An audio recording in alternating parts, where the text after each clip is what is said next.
Hello everyone, welcome to another video of counselling. तो guys, इस video में हम लोग बात करेंगे कि जो आपकी एमसी और आईपीयू की जो काउंसलिंग है उसको हम लोग एक साथ कैसे लेके चलें, हम कैसे काउंसलिंग में प्रोसीड करें ताकि हम लोग मैक्सिमम बेनिफिट पा पाएँ और एक अच्छी खासी सीट हम ले पाएँ अपनी रैंक के अनुसार।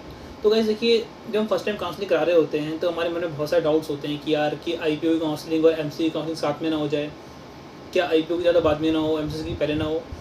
तो ये सब डाउट्स होते हैं, तो मैं आपको इस वीडियो में सब कुछ क्लियर करूँगा कि आपको कैसे क्या करानी चाहिए। ये आपकी चॉइस के ऊपर है कि आप उसको फॉलो करते हैं नहीं करते हैं।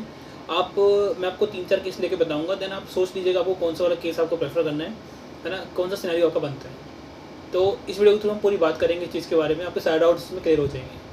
और बाकी नेक्स्ट वीडियो में और भी चीज़ें आने वाली हैं काउंसलिंग रिलेटेड, तो जिससे आपको बहुत हेल्प मिलेगी।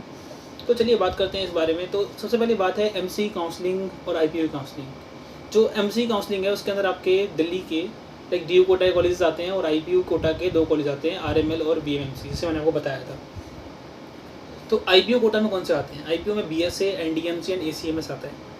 अब यार पता है, दिक्कत उनके लिए नहीं है, दिक्कत उनके लिए नहीं है जिनकी रैंक बहुत अच्छी है, 1000, 1500, उनको तो यार डीयू कोटा से ईजिली एक कॉलेज मिल जाएगा बढ़िया सा। अब दिक्कत उनकी है जिनकी रैंक थोड़ी सी पीछे चली गई है यार, रैंक अच्छी है पर थोड़ी सी पीछे चली गई है, लाइक 3000, 3500, 4000, 5000, 10,000 तक भी, ठीक है। तो वो लोग क्या करते हैं, वो लोग यार उनको आईपीयू के भरोसे रहना पड़ेगा, क्योंकि आईपीयू में थोड़े कम रैंक पे कॉलेजेस मिल जाते हैं, ठीक है। बट इसमें चक्कर क्या है कि जो आईपीयू और एमसी काउंसलिंग है वो हम सिंक्रोनाइज कैसे करें इन दोनों को। क्या पता एमसी की पहले हो जाए, क्या पता आईपीयू की पहले हो जाए। तो इसका जवाब मैं आपको देने वाला हूँ। देखिए, सबसे पहली बात, एमसी की काउंसलिंग आईपीयू से थोड़ा पहले चलती है, ठीक है। अच्छा, आईपीयू का ही फॉर्म निकला, आपने रजिस्ट्रेशन कर दिया, ठीक है, बट इसकी चॉइस फिलिंग अभी नहीं आई है। इसकी चॉइस फिलिंग आएगी एमसी के राउंड 1 के रजिस्ट्रेशन के बाद। बट आपका एमसी का राउंड 1 जैसे ही चालू होता है उसके 1 वीक के अंडर आईपीयू का भी आ जाएगा। सपोज़ कि आपको एमसी के राउंड 1 में कोई सीट अलॉट हो गई और आईपीयू में भी हो गई, तो आप क्या करेंगे? जैसे कि आपको आईपीयू की सीट लेनी पड़ेगी, क्योंकि आप एमसी का कोई भी बाहर का कॉलेज नहीं लेंगे, प्रेफर करेंगे आप दिल्ली आईपीयू से ही एमबीबीएस करें, ठीक है। बट अगर हम मान सकते हैं, यदि आपको देखिए आईपीयू का फर्स्ट राउंड ना बहुत बेतुका होता है, इसमें क्या होता है, सीट ब्लॉकिंग बहुत ज़्यादा होती है, तो यहाँ पर आपके सीट के चांसेस बहुत कम है। बट लेकिन राउंड 2 में आपको सीट्स मिलना चालू हो जाएंगी। ये हर साल का होता है आईपीयू का, जो हमने नोटिस किया है, ठीक है। अब जैसे कि मान लेते हैं अगर हमें एमसी में फर्स्ट राउंड में सीट अलॉट हो गई और आईपीयू में नहीं हुई, तो क्या करेंगे? देखो, अगर आपको हो गई तो आप एमसीसी के थ्रू आप फ्री एग्जिट कर सकते हो, ऐसा रूल होता है, ठीक है। देन आप एमसी का राउंड 2 भी आप प्रोसीड कर सकते हो और आईपीयू का भी, ठीक है। अब चलो मान लेते हैं कि एमसी का राउंड 2 आया, ठीक है, और आईपीयू का भी आया। जब एमसी का राउंड 2 आएगा वो थोड़ा पहले हो जाएगा, 1 वीक पहले, तो उसका रिजल्ट भी 1 वीक पहले निकल जाएगा, और आईपीयू का रिजल्ट आपको 1 वीक बाद मिलेगा, जो कि आप ऑफलाइन काउंसलिंग हो सकती है या तो ऑनलाइन हो सकती है। मोस्ट प्रोबेबली ऑफलाइन होती है, तो आपको जाके ही आपको रिजल्ट पता चल जाएगा। जिसको सीट अलॉट हो गई वो तो वेल एंड गुड, वो तो आप ले ही लोगे सीट। बट यदि आपको साथ में एमसीसी के अंदर भी सीट अलॉट हो गई तो आप क्या करोगे?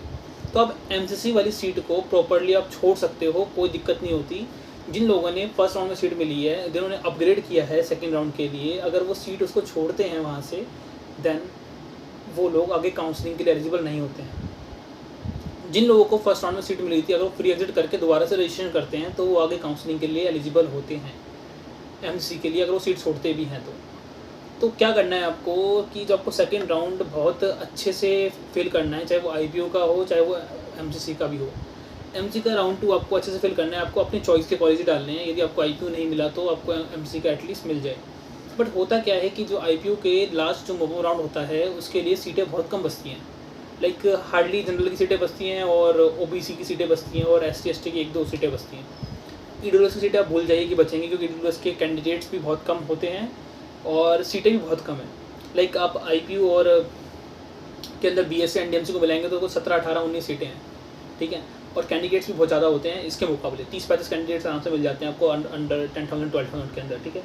तो इस बात का ध्यान रखना है कि आपको ईडब्ल्यूएस के अंदर आपको सीटें मोप तक बचना बहुत मुश्किल है, ओबीसी और जनरल के लिए बच सकती हैं। चलो मान लेते हैं किसी को सेकंड राउंड में सीट अलॉट हो गई, वो तो ले ही लेगा, ठीक है। बट लेकिन अब क्या हुआ, अब आपने मोपअप एमसीसी का भी साथ में भर दिया और आईपीयू का भी साथ में भर दिया।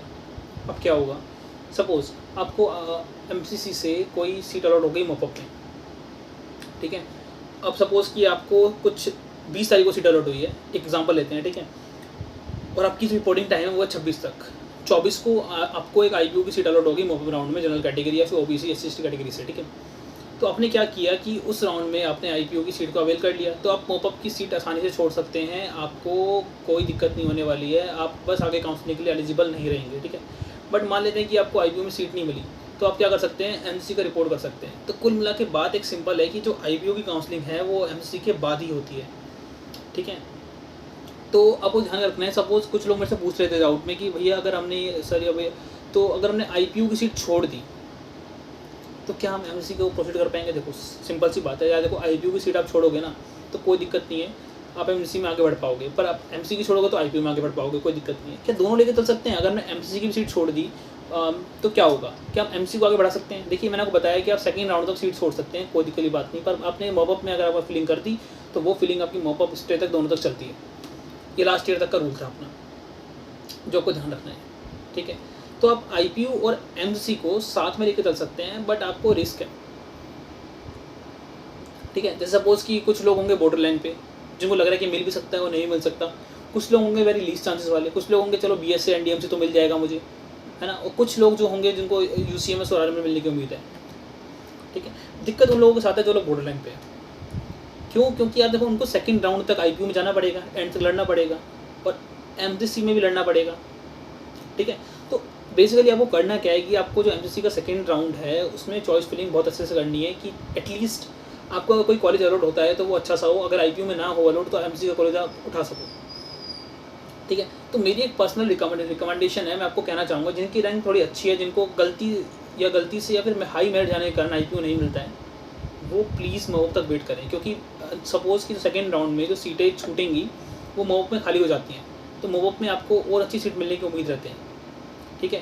जैसे आप एम्स ले सकते हैं, जिन लोगों को दिल्ली नहीं मिला, जिसकी रैंक जनरल कैटेगरी से 4000 5000 रैंक है, वो लोग एम्स की तरफ जा सकते हैं अगर इन केस IPO नहीं मिला। वैसे IPO मिल जाना चाहिए, पर IPO नहीं मिला तो उन लोगों को, वो लोग बता रहा हूँ जो बॉर्डर लाइन पे है, वो लोग एम्स ले सकते हैं, पेरिफेरल एम्स, क्योंकि एम्स में बोर्ड नहीं है और ये सब लाइक फीस भी बहुत कम है, जैसे आप फीस के लिए बोल रहे हो और कोटा भी है एम्स का, इंटरनल कोटा, तो आपको उससे हेल्प मिल सकती है, ठीक है। बाकी आने वाली वीडियो में, नेक्स्ट वीडियो में मैं आपको एक वीडियो बनाऊंगा पर्टिकुलर आपके स्कोर के हिसाब से कि अगर आपका इतना स्कोर है, यदि आप बॉर्डर लाइन पे हो तो आपको क्या करना चाहिए, यदि आप उसके आगे पीछे हो तो आपको क्या करना चाहिए, ठीक है। तो अगर आपको वीडियो पसंद आए तो गाइस लाइक करना, शेयर करना, सब्सक्राइब करना। मिलते हैं अगली वीडियो में, तब तक के लिए गुड बाय।